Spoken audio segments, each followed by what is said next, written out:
नमस्कार दोस्तों, मैं हूं आद्या और स्वागत है आप सभी का सिविल्स डेली के यूट्यूब चैनल पर। दोस्तों, एक बहुत बड़ा स्टेटमेंट, एक बहुत बड़ा जजमेंट सुप्रीम कोर्ट का सामने आया है। एज यूजुअल जो लैंडमार्क बातें कहता है सुप्रीम कोर्ट, इस बार वापस से एक बहुत ही लैंडमार्क अपना स्टेटमेंट दिया है, जिसमें कि सुप्रीम कोर्ट ने सेक्स वर्क को रिकॉग्नाइजेशन दी है एज अ प्रोफेशन। जी हाँ, अपने एक सिग्निफिकेंट ऑर्डर के थ्रू सुप्रीम कोर्ट ने सेक्स वर्क को एज अ प्रोफेशन रिकॉग्नाइज किया है, और सिर्फ रिकॉग्नाइज ही नहीं किया है, ये पुलिस डिपार्टमेंट को डायरेक्ट भी किया है कि ना ही तो उन्हें इंटरफेयर करना है और ना ही उन्हें क्रिमिनल एक्शन लेना है against adults and consenting sex workers. ठीक है, तो एक बहुत बड़ा लैंडमार्क जजमेंट, जिसके लिए बहुत दिनों से जो हमारे सेक्स वर्कर्स हैं वो प्रयत्न कर रहे थे, वो फाइनली उन्हें मिल गया है। अब आगे ये देखना है कि इस रिकॉग्निशन को सेंट्रल गवर्नमेंट कैसे अडॉप्ट कर रही है और क्या कर रही है। लेकिन उससे पहले हम जानेंगे इस पूरी की पूरी जजमेंट, इस पूरे के पूरे ऑर्डर से रिलेटेड कुछ इंपॉर्टेंट तथ्य जो हमारे एग्जाम के लिए भी काफ़ी इंपॉर्टेंट है। ठीक है, तो चलिए सबसे पहले मैं आपको बता दूं कि द हिंदू में इस न्यूज़ को कवर किया गया है। ठीक है, और मैंने हाईलाइट कर दी हैं जो इंपॉर्टेंट चीज़ें हैं। एज आप ये इमेज देख रहे हो, तमाम प्रयत्न इन लोगों के द्वारा किए जा रहे थे और इनके प्रयत्नों को रिकॉग्नाइज किया किसने? हमारी सुप्रीम कोर्ट ने। ठीक है, तो चलिए आगे बढ़ते हैं। सबसे पहले जानेंगे कि सुप्रीम कोर्ट ऑफ इंडिया ने क्या कहा। तो देखिए, जो सुप्रीम कोर्ट का ये मानना है कि जो सेक्स वर्क है वो एक प्रोफेशन है, जिसके जो प्रैक्टिशनर्स हैं, जो लोग हैं जो ये प्रैक्टिस करते हैं, उन्हें क्या मिलना चाहिए? उन्हें मिलना चाहिए equal protection under law, and along with that उन्हें मिलनी चाहिए डिग्निटी। ठीक है, तो कौन सा आर्टिकल इन चीज़ों के बारे में इंडिकेट करता है? फटाफट से वीडियो को पॉज करिए और बताइए कि डिग्निटी और इक्वल प्रोटेक्शन अंडर लॉ के बारे में कौन सा हमारा फंडामेंटल राइट का आर्टिकल बताता है। ठीक है, नेक्स्ट पॉइंट जो हमारा है वो है रिलेटेड टू क्रिमिनल लॉ। इस पर सुप्रीम कोर्ट ने कहा कि क्रिमिनल लॉ अप्लाई होना चाहिए इक्वली उन सभी केसेस पर on the basis of age and consent, जहां पर एज और कंसेंट मायने ये रख लीजिए कि जहाँ पर एज और कंसेंट को फॉलो नहीं किया जा रहा है वहाँ पर क्रिमिनल लॉ अप्लाई होगा। सपोजिटली अगर किसी 10 या 12 साल की बच्ची को सेक्स वर्क में एम्प्लॉय किया जा रहा है तो वहाँ पर क्रिमिनल लॉ बनता है।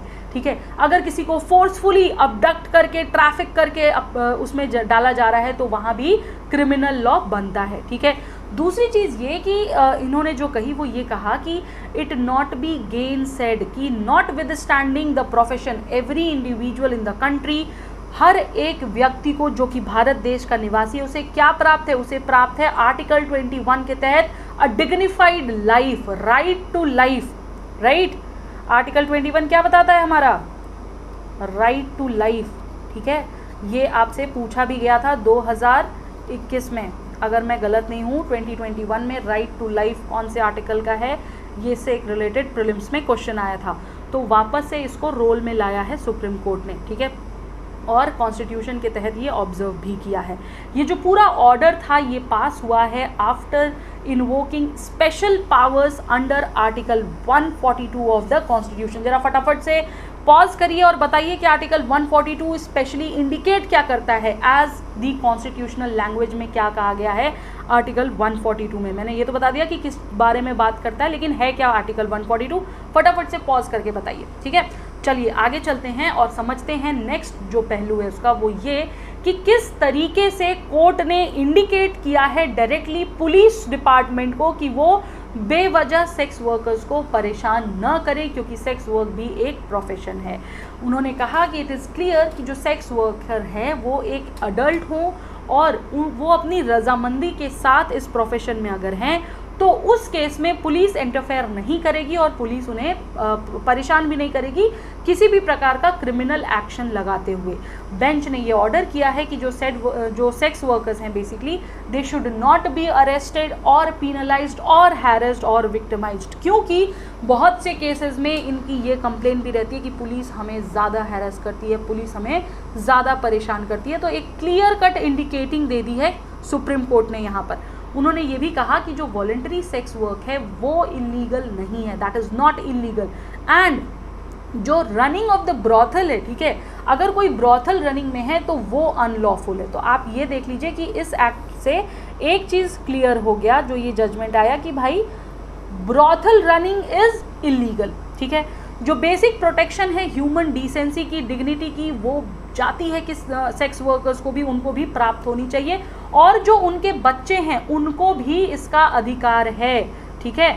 और अगर कोई बच्चा है, अगर कोई चाइल्ड है जो कि सेक्स वर्कर है, जिसकी मदर अगर सेक्स वर्कर है बेसिकली, ठीक है, तो उसे अपनी माँ से अलग नहीं किया जाएगा, merely on the ground that she is in the sex trade, ठीक है। ये भी एक बहुत इंपॉर्टेंट चीज़ हेल्ड की है कोर्ट ने कि भाई अगर किसी की माँ सेक्स वर्कर है तो आप उसके बच्चे को उससे अलग नहीं कर सकते हो। फर्दर मोर, अगर कोई माइनर बच्चा अगर पाया जाता है ब्रॉथल में या सेक्स वर्कर्स के साथ, तो it should not be presume that the child was traffic. ज़रूरी नहीं कि अगर कोई बच्चा है किसी सेक्स वर्कर के साथ तो उसको ट्रैफिक ही करके लाया गया हो। उसके लिए आप चेक करवाइए, आप चेक करिए कि वैसे whether that particular kid belongs to the mother और नॉट, और उसके बाद ही आप निर्णय लेंगे, उससे पहले आप परेशान नहीं करेंगे सेक्स वर्कर्स को। ये कॉशन दिया किसने? सुप्रीम कोर्ट ने टू दी पुलिस डिपार्टमेंट, ठीक है। अगर हम भारत में बात करें तो आईपीसी के तहत, इंडियन पीनल कोड के तहत प्रोस्टिट्यूशन अपने ब्रॉडर सेंस में रियली इलीगल नहीं है, ठीक है, इलीगल नहीं है। But there are certain activities, कुछ एक्टिविटीज़ हैं जिसके तहत एक मेजर पार्ट ऑफ प्रोस्टिट्यूशन जो है वो पनिशेबल माना जाता है, वो कानूनी जुर्म के अंदर भी आता है। और उसमें क्या चीज़ें हैं? कुछ चीज़ें अप्लाइड हैं, 4 चीज़ें हैं, 4 बातें आपको ध्यान रखनी है। सबसे पहली, soliciting prostitution service in the public spaces, ठीक है। दूसरे नंबर पर आता है carrying out prostitution activities in the hotels. तीसरे नंबर पर आता है indulging in prostitution by arranging for a sex worker. और चौथे नंबर पर आता है arrangement of a sexual act with a customer. इन 4 चीज़ों को पनिशेबल ऑफेंस माना गया है। Sexual crimes against sex worker की हम बात करें तो क्यों पुलिस को कॉशन दिया गया सुप्रीम कोर्ट के द्वारा, क्यों उन्हें बोला गया कि भाई आप बेवजह नहीं परेशान करेंगे? क्योंकि कई बार ऐसा माना गया है, कई बार ऐसी रिपोर्ट आई है कि पुलिस डिपार्टमेंट डिस्क्रिमिनेट करता है सेक्स वर्कर्स को लेकर, और अगर किसी सेक्स वर्कर ने स्पेशली अगर कोई क्रिमिनल कंप्लेंट लॉन्च की है तो वो उसके अगेंस्ट भी एक्शन नहीं लेते हैं। सेक्स वर्कर्स जो हैं वो विक्टिम्स होते हैं बहुत सारे केसेस में ऑफ दी सेक्सुअल असॉल्ट्स, और उन्हें इसके प्रति संरक्षण मिलना चाहिए, ठीक है। और कोर्ट ने मीडिया से भी कहा है कि आपको अटमोस्ट केयर ले रखना है while not to reveal the identities of the sex workers. यानी कि ऐसा नहीं कि आप फटाफट से माइक उठा करके आप अनाउंस करने लग गए, जी नहीं।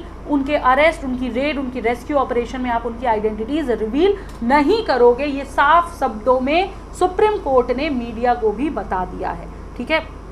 चलिए आगे चलते हैं और समझते हैं कि जो कॉन्स्टिट्यूशनल प्रोटेक्शन इन्हें मिल रही है वो किस आधार पर मिल रही है।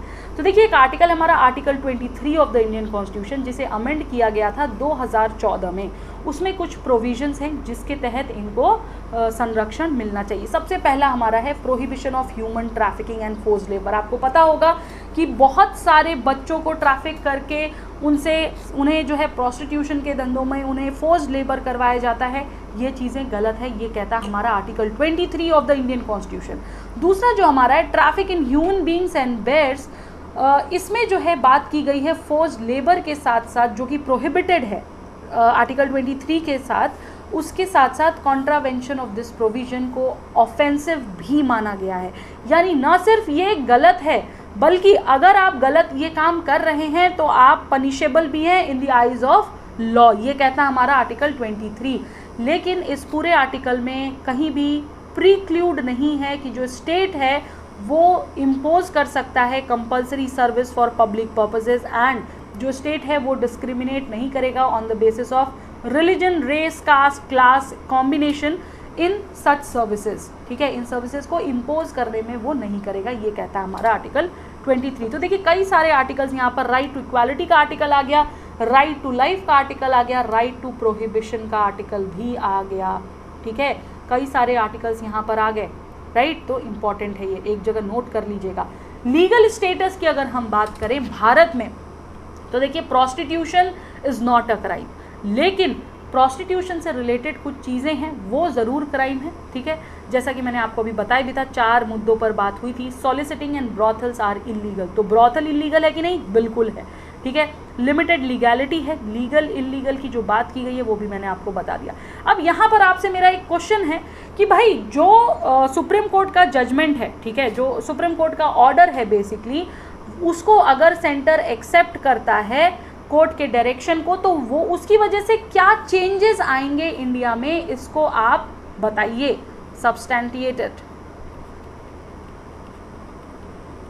ठीक है, इसको ज़रा अपने वर्ड्स में लिख करके पोस्ट करिए, मैं भी देखूं आप कितना पॉजिटिव सोच रहे हैं, क्या आप यूपीएससी के अकॉर्डिंग सोच रहे हैं या नहीं, ठीक है। तो कमेंट सेक्शन में अपने आंसर्स दीजिए, हमें बताइए कि आपको क्या लगता है कि इस पूरे ऑर्डर को अगर सेंटर एक्सेप्ट करती है और ये अप्लाई होता है हमारे देश में, तो what changes it will bring, ठीक है। पॉजिटिव नेगेटिव आपका अपनी सोच है, आप क्या कहते हो, ठीक है।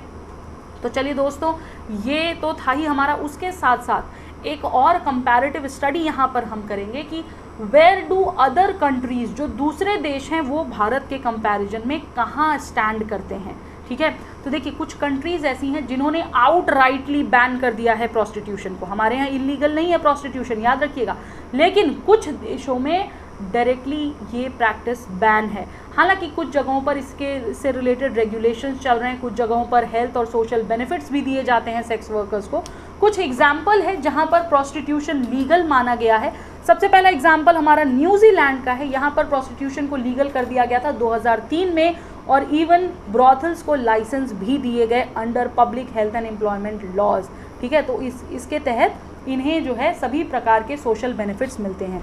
दूसरा जो हमारा देश है वो है फ्रांस। फ्रांस में भी प्रोस्टिट्यूशन लीगल है, हालांकि यहाँ भी इंडिया की तरह soliciting in public is not allowed, ठीक है। तो ये एक यहाँ पर हमारा सिमिलैरिटी हो गया, ठीक है। थर्ड है हमारा जर्मनी। जर्मनी में भी प्रोस्टिट्यूशन लीगलाइज किया गया है। यहाँ पर प्रॉपर स्टेट रन ब्रॉथल्स हैं, ठीक है। गवर्नमेंट खुद देख रही है भाई कि ब्रॉथल्स कैसे रन कर रहे हैं। हमारे यहाँ ब्रॉथल्स लीगल नहीं है, ये चीज़ ध्यान रखिएगा। नेक्स्ट है हमारा ग्रीस। ग्रीस में जो सेक्स वर्कर्स हैं उन्हें इक्वल राइट्स दिए गए होते हैं और वो हेल्थ चेकअप्स के लिए भी जाते हैं। और नेक्स्ट है हमारा कनाडा।